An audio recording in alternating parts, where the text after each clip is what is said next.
सरल एकेडमी में आपका स्वागत है। उम्मीद करती हूँ आप सब बढ़िया है और आप सबकी स्टडीज भी बहुत अच्छी चल रही है।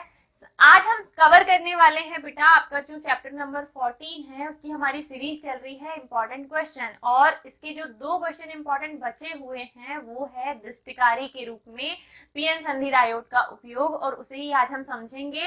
अर्ध तरंग दृष्टिकारी के रूप में और पूर्ण तरंग दृष्टिकारी के रूप में पीएन संधि डायोड का उपयोग, उसकी क्रियाविधि, उसका नामांकित रेखा चित्र और साथ ही साथ जो ग्राफ बनता है निवेशी और निर्गत विभव के बीच में, हमें वो पूरा डिटेल में आज अच्छे से कवर करना है ताकि इस टॉपिक से अगर क्वेश्चन बने तो आपसे वो मिस ना हो। क्योंकि ध्यान रखिएगा प्रीवियस ईयर में उसने अग्र अभिनति और पश्च अभिनति से क्वेश्चन पूछ लिया है और इससे रिलेटेड एक क्वेश्चन पूछा था अर्ध तरंग दृष्टिकारी वाला। तो हो सकता है इस बार वो पूर्ण तरंग दृष्टिकारी का आपसे लाइन डायग्राम यानी कि परिपथ आरेख और ग्राफ पूछ ले या उसकी क्रियाविधि पूछ ले, तो जो भी पूछे आपको बनना चाहिए। तो सबसे पहले बेसिक से अच्छे से समझो कि दृष्टिकारी क्या है। ठीक है, सबसे पहले हमें जो समझना है वो है क्या दृष्टिकारी क्या है या दृष्टिकारी किसे कहते हैं। दृष्टिकारी क्या है? तो वे युक्तियां जो प्रत्यावर्ती विभव को दिष्ट विभव में बदल दे।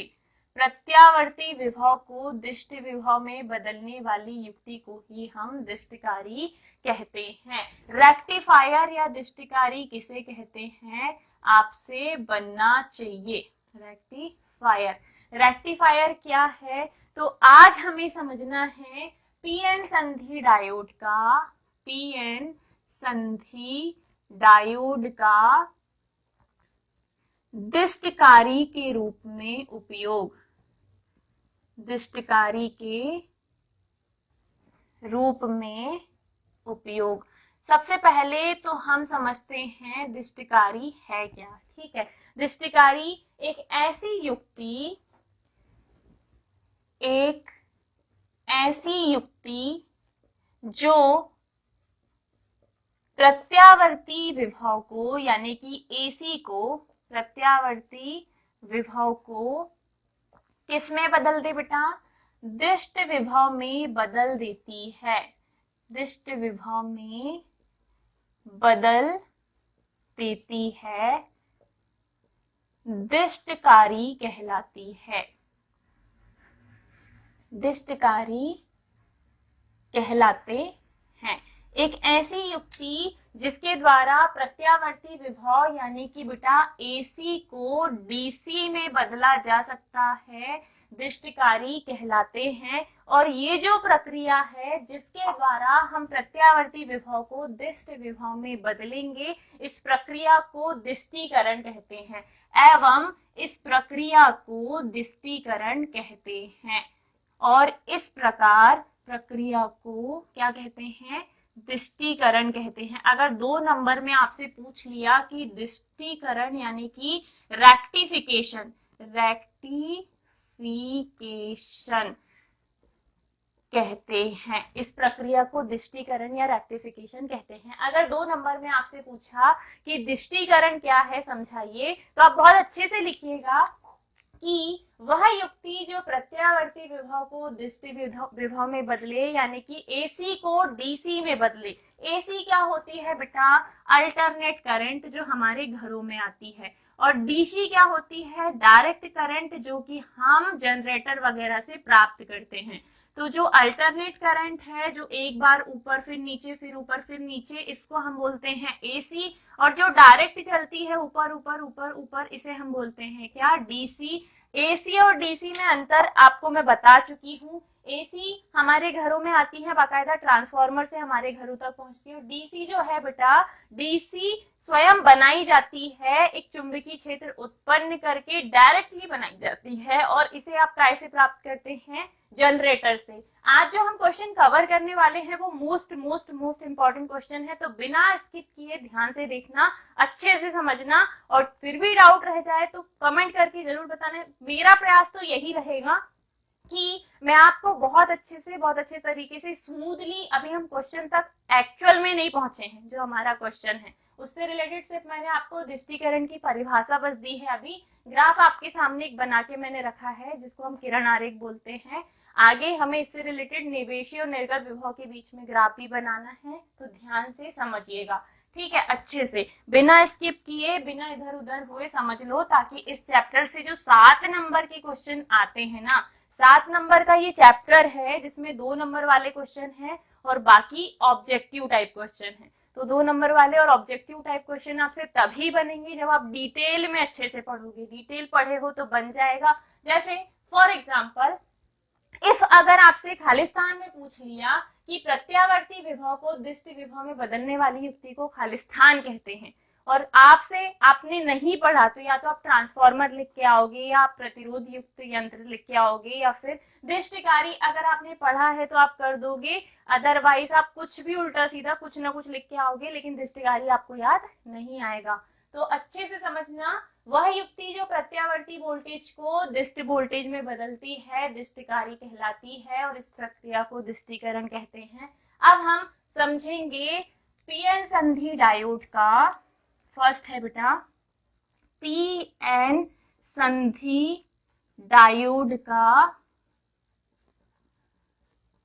अर्ध तरंग दिष्टकारी के रूप में उपयोग। अर्ध तरंग दिष्टकारी के रूप में उपयोग, ठीक है, ये आपका रहेगा मेन क्वेश्चन। पीएन संधि डायोड का अर्ध तरंग दिष्टकारी के रूप में उपयोग। इसमें हम बाकायदा परिपथ तैयार करते हैं। एक तरफ हमने लगाया है बेटा ट्रांसफॉर्मर, ये है ट्रांसफॉर्मर की प्राथमिक कुंडली जिसे दर्शाते हैं L1 से, ये है ट्रांसफॉर्मर, ठीक है, ये इसका पूरा क्रोड है, ये उसकी अगली कुंडली द्वितीयक कुंडली L2। इस तरफ प्राथमिक कुंडली से हम वोल्टेज देंगे, तो यहाँ से हम दे रहे हैं प्रत्यावर्ती वोल्टेज, और प्रत्यावर्ती वोल्टेज कौन सा वाला दे रहे हैं बेटा, ये वाला है निवेशी विभव, ठीक है, निवेशी विभव, और जो कि कौन सा है बेटा AC, ठीक है, प्रत्यावर्ती निवेशी विभव हमने यहाँ से दिया। इसकी ये प्राथमिक कुंडली है, यहाँ तक धारा पहुंची, प्राथमिक कुंडली से बीच में पटलित रोड लगा है, अब धारा पहुंचेगी कहाँ, द्वितीय कुंडली में। याद रखना कौन सा वोल्टेज दिया है हमने, AC। अब हम द्वितीय कुंडली के साथ ऊपर की तरफ एक पीएन जंक्शन डायोड लगाते हैं, ये है बेटा पीएन संधि डायोड। पीएन संधि डायोड के साथ आगे हमने परिपथ में लगाया है एक लोड प्रतिरोध RL, ये जो लगा है ये क्या है, लोड प्रतिरोध, ताकि धारा एक सीध एक डायरेक्शन में बहे। लोड प्रतिरोध RL जहां लगाए हो उस वाली लाइन को आप नाम दे दोगे MN। MN दिशा में हमने लोड प्रतिरोध RL लगा के रखा है। साथ ही साथ बाहर की तरफ ये जो 2 पॉइंट्स आपको दिख रहे हैं, यहाँ पे हमें मिलेगा क्या, आउटपुट निवेशी, तो इधर क्या मिलेगा बेटा, निर्गत विभव, ठीक है, निर्गत विभव। यहां से हमें धारा को प्राप्त करना है। चित्रानुसार पीएन संधि डायोड की अर्ध तरंग दिष्टीकरण क्रिया प्रदर्शित है। इसमें ट्रांसफॉर्मर की 2 कुंडलियां हैं, L1 और L2।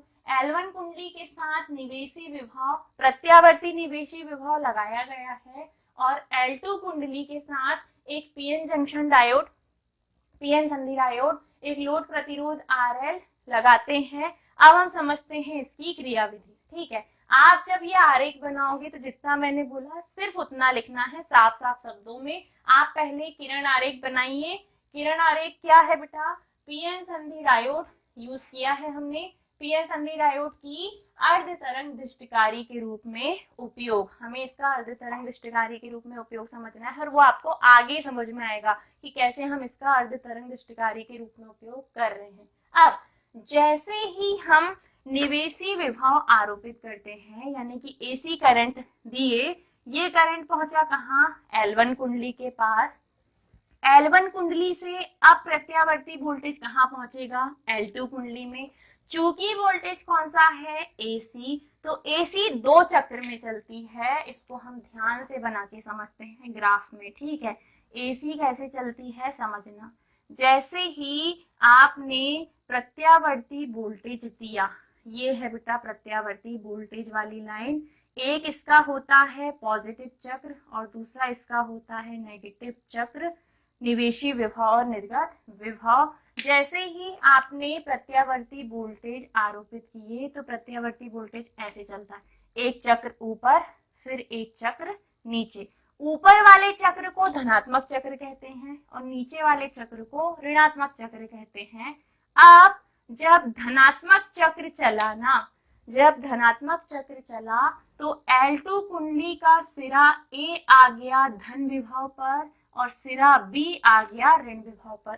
कौन से चक्र में? धनात्मक चक्र में। धनात्मक चक्र में क्या होता है, ऊपर वाला सिरा धन विभव पर आ गया तो नीचे वाला सिरा काय पे आया, ऋण विभव पर। इस स्थिति में आप देखिए जो पीएन संधि डायोड है उसका पी सिरा किससे जुड़ गया, धन सिरे से, और एन सिरा किससे जुड़ गया बेटा, ऋण सिरे से। जब हम पीएन संधि डायोड के पी सिरे को धन विभव पर और एन सिरे को ऋण विभव पर जोड़ते हैं तो ये होती है बेटा पीएन संधि डायोड की अग्र अभिनति। कल के लेक्चर में ही मैंने बताया था जब हम P को पॉजिटिव से जोड़ें और N को नेगेटिव से जोड़ें तो सीधा सीधा दिख रहा है पॉजिटिव कैसे जुड़ा है, पॉजिटिव से, क्योंकि प्रत्यावर्ती धारा का भी कौन सा चक्र चल रहा है, धनात्मक चक्र। प्रत्यावर्ती निवेशी विभव के धनात्मक अर्ध चक्र में द्वितीयक कुंडली का सिरा A धन विभव पर और सिरा B ऋण विभव पर आ जाता है। इस स्थिति में पीएन संधि डायोड का P भाग धन से और N भाग ऋण विभव से जुड़ जाता है और पीएन संधि डायोड अग्र अभिनति में आ जाता है।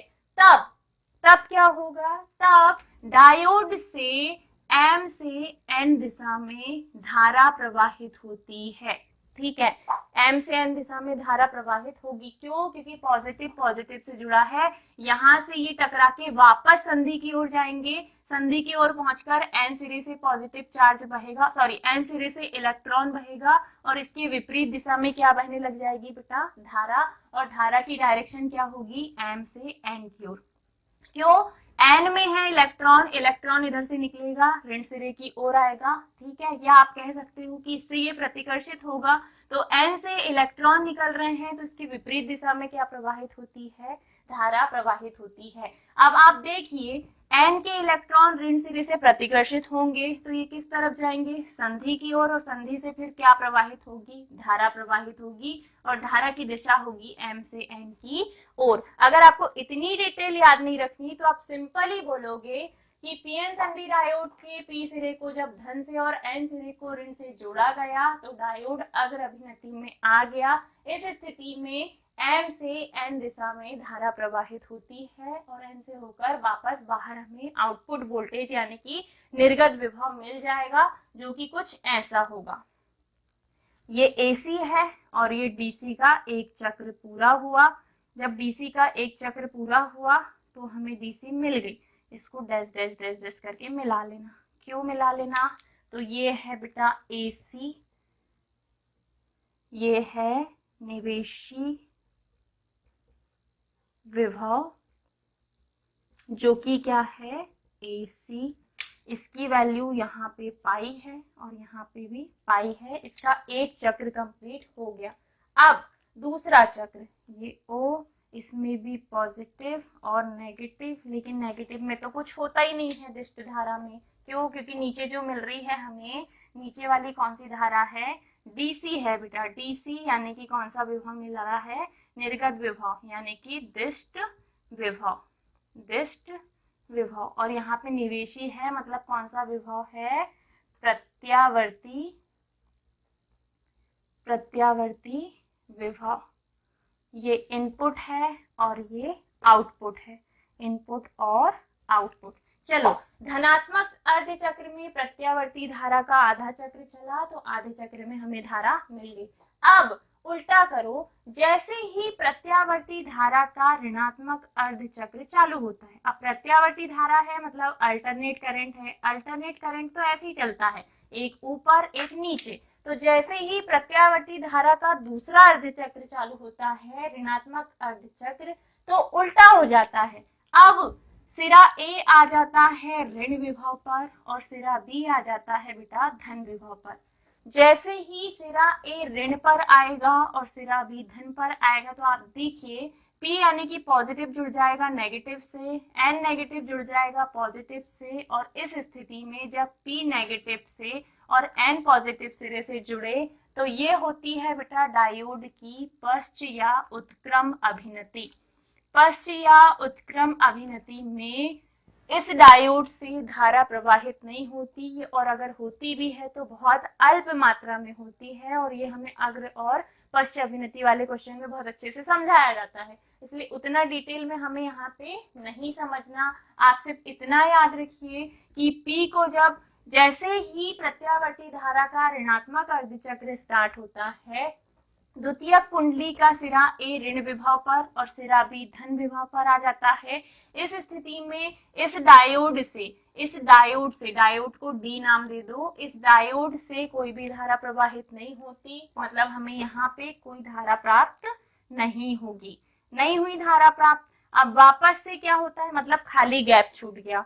अब वापस से क्या होता है, जैसे ही वापस से प्रत्यावर्ती धारा का धनात्मक अर्धचक्र चला, वापस से हमें पी सिरे को धन से और एन सिरे को ऋण से कनेक्ट करना पड़ेगा, ऑटोमेटिकली वहां चार्ज आ जाएगा, और इस स्थिति में हमें एम से एन दिशा में धारा प्राप्त होगी, यानी कि इस चक्र में धारा प्राप्त होगी।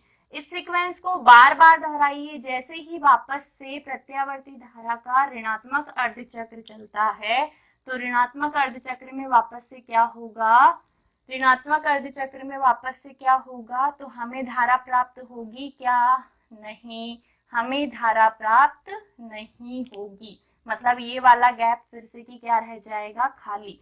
तो आप ध्यान से डायग्राम को देखना, एक मिनट नाम दे देते हैं। वैल्यू यहाँ पाई है, यहाँ 2 पाई है, यहाँ 3 पाई है, तो यहाँ पे भी 3 पाई है, यहाँ 4 पाई है, तो यहाँ पे 4 पाई में कोई वैल्यू है ही नहीं, मतलब पाई, तो यहाँ पे होगी 2 पाई, यहाँ पे 3 पाई, और फिर आगे खाली गैप छूट जाएगा। और ये जो है ये है बेटा निवेशी और निर्गत विभव के बीच ग्राफ। विभव, ये दिष्ट विभव को यहाँ से हटाओ, यहाँ लिख दो, ये है डीसी, विभव के बीच परिवर्तन आरेख, या आप कह सकते हो ग्राफ, ठीक है। और ये ग्राफ आपको बनाने के लिए पूछेगा, बनाना पड़ेगा। ध्यान से देखिएगा, धनात्मक अर्धचक्र में जैसे ही सिरा ए धन पर आता है और सिरा बी ऋण पर आता है, पीएन संधि डायोड से धारा प्रवाहित होती है एम से एन दिशा में, मतलब अग्र अभिनति में धारा बहती है, आपको धारा मिली। दूसरा ऋणात्मक अर्धचक्र, पी सिरा ऋण पर आएगा, ए सिरा ऋण पर, बी सिरा धन पर आया, तो डायोड जो है वो पश्च अभिनति में आ गया, और पश्च अभिनति में डायोड से कोई धारा प्रवाहित नहीं होगी, तो हमें धारा नहीं मिली। फिर से धनात्मक अर्धचक्र चला, वापस से अग्र अभिनति, धारा मिलेगी, ऋणात्मक अर्धचक्र में धारा नहीं मिलेगी। तो जो दिष्ट धारा या दिष्ट विभव हमें मिल रही है बेटा, उसमें एक बार हमें धारा मिली, दूसरी बार नहीं मिली, फिर नहीं मिली, ऐसा एकांतर क्रम में हमें एक बार धारा मिलती है, फिर एक चक्र में नहीं मिलती, फिर एक चक्र में मिलती है, फिर एक चक्र में नहीं मिलती, इसीलिए इसको कहा जाता है अर्ध तरंग, और इस दिष्टिकारी को बोलते हैं अर्ध तरंग दिष्टिकारी।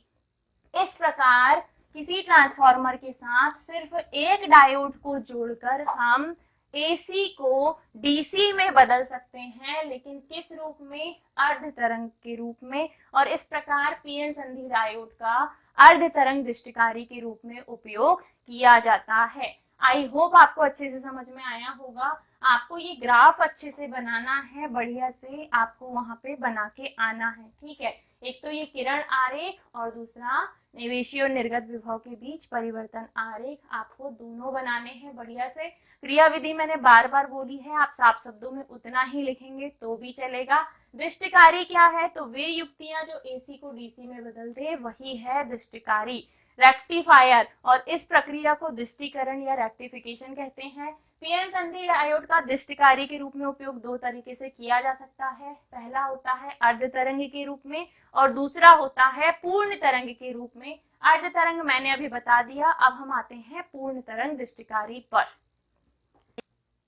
चलिए बेटा, अब हम समझते हैं पीएन संधि डायोड का पूर्ण तरंग दिष्टकारी के रूप में उपयोग। तो यहाँ हेडिंग भी होनी चाहिए, पीएन संधि डायोड का किसके रूप में, पूर्ण डायोड का पूर्ण तरंग दिष्टकारी के रूप में उपयोग। कंप्लीट वेव रेक्टिफायर दिष्टकारी, पूर्ण तरंग दिष्टकारी के रूप में उपयोग। इंपॉर्टेंट है ये क्वेश्चन इस साल के लिए, मोस्ट इंपॉर्टेंट, अच्छे से पढ़ के जाना।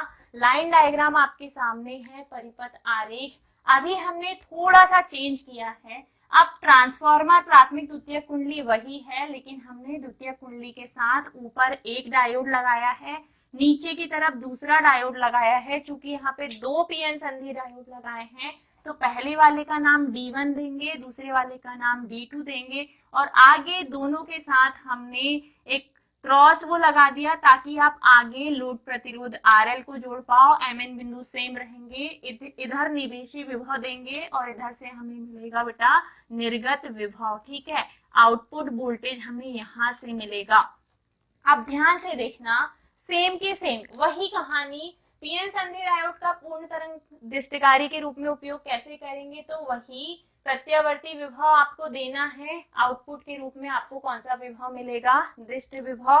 कार्यविधि तक जाने से पहले मैं बहुत अच्छे से आपको इसका जो ग्राफ है वो बना के दिखा दे रही हूँ, ताकि इसमें हम बनाते रहें।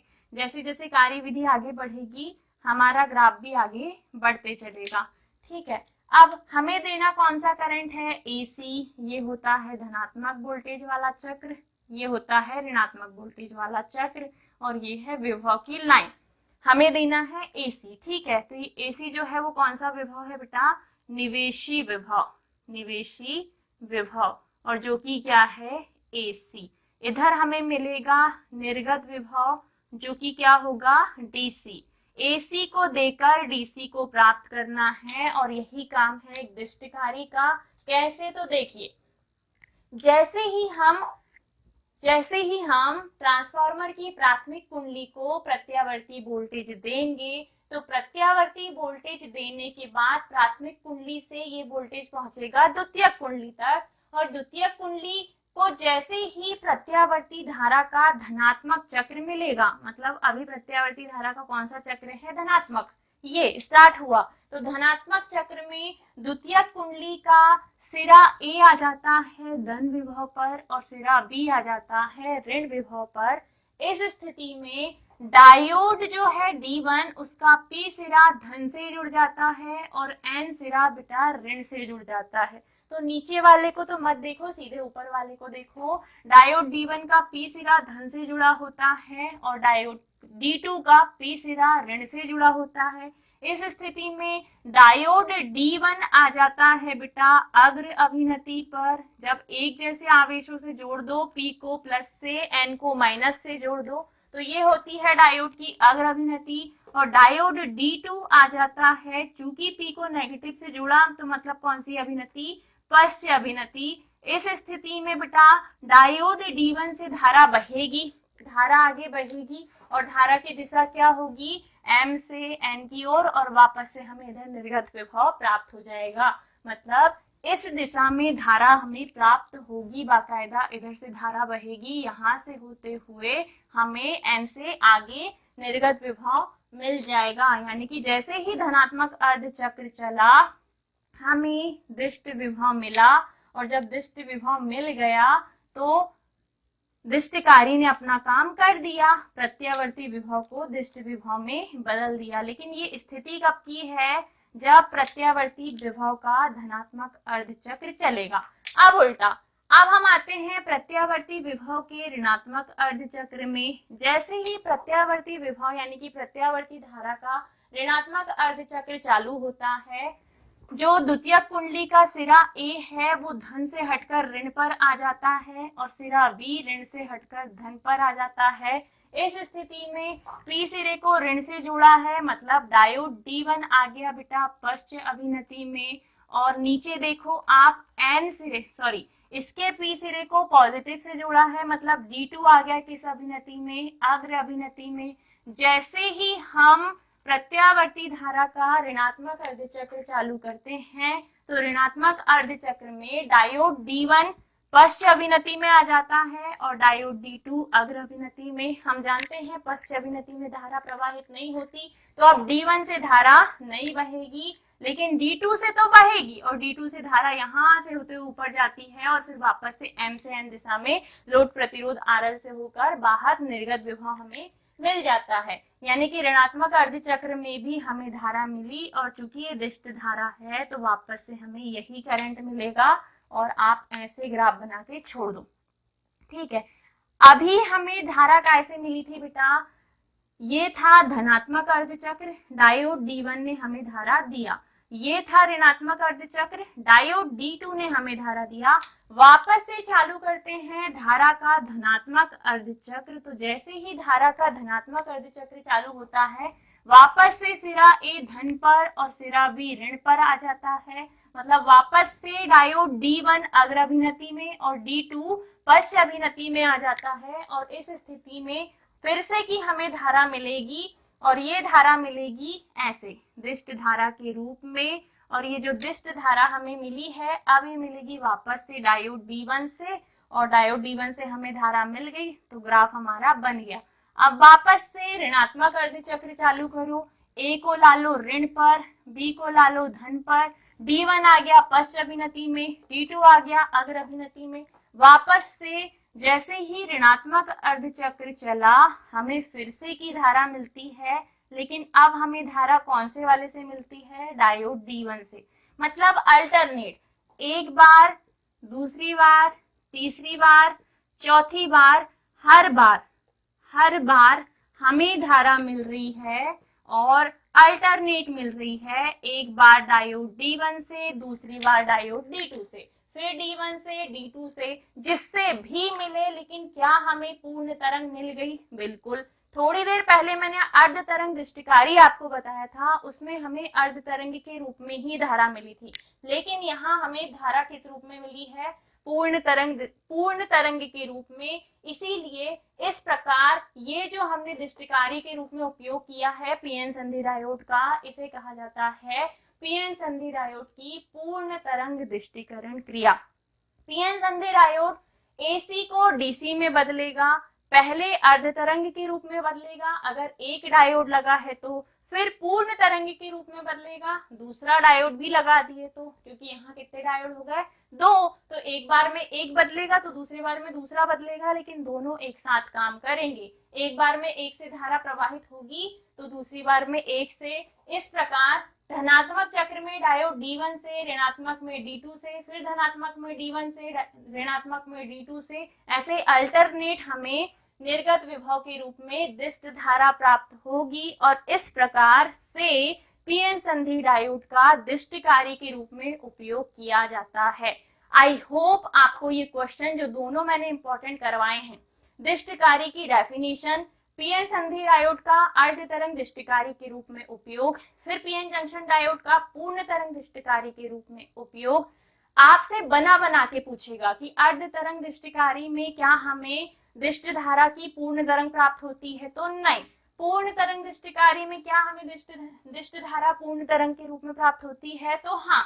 फिर धनात्मक अर्धचक्र में धारा मिली थी कि नहीं, ऋणात्मक में मिली थी कि नहीं, ये आपको अर्ध तरंग में बना के पूछ सकता है, तो आपको डिटेल में अच्छे से पढ़ के जाना है बेटा। आई होप मैंने अभी जितना भी आपको समझाया आपको बहुत अच्छे से समझ में आया होगा। इफ अगर आपको समझ में आया है तो प्लीज मैडम को सपोर्ट कीजिए, वीडियो को ज्यादा से ज्यादा लाइक कीजिए, दोस्तों के साथ शेयर कीजिए, चैनल को सब्सक्राइब नहीं किया है तो कर लीजिए, और कुछ छूटा हो तो कमेंट करके वो भी बता दो। अदरवाइज ये चैप्टर यहीं पे खत्म होता है। इंपॉर्टेंट जितने भी टॉपिक थे अर्ध तरंग इलेक्ट्रॉनिकी जो है, सॉरी अर्धचालक इलेक्ट्रॉनिकी, इससे पूरे इंपॉर्टेंट क्वेश्चन में करवा चुकी हूँ। आपको अच्छे से कवर करके जाना है, आपको सारे क्वेश्चन पढ़ने हैं, चालक, कुचालक, अर्धचालक, अर्धचालक के प्रकार, पी प्रकार के अर्धचालक, एन प्रकार के अर्धचालक, अग्र अभिनति, पश्च अभिनति, पीएन संधि डायोड, अर्ध तरंग दृष्टिकारी और पूर्ण तरंग दृष्टिकारी। इतना पढ़ लिए तो इससे बाहर कुछ नहीं आएगा। और ऑब्जेक्टिव टाइप के लिए आप वर्जित ऊर्जा अंतराल जर्मेनियम का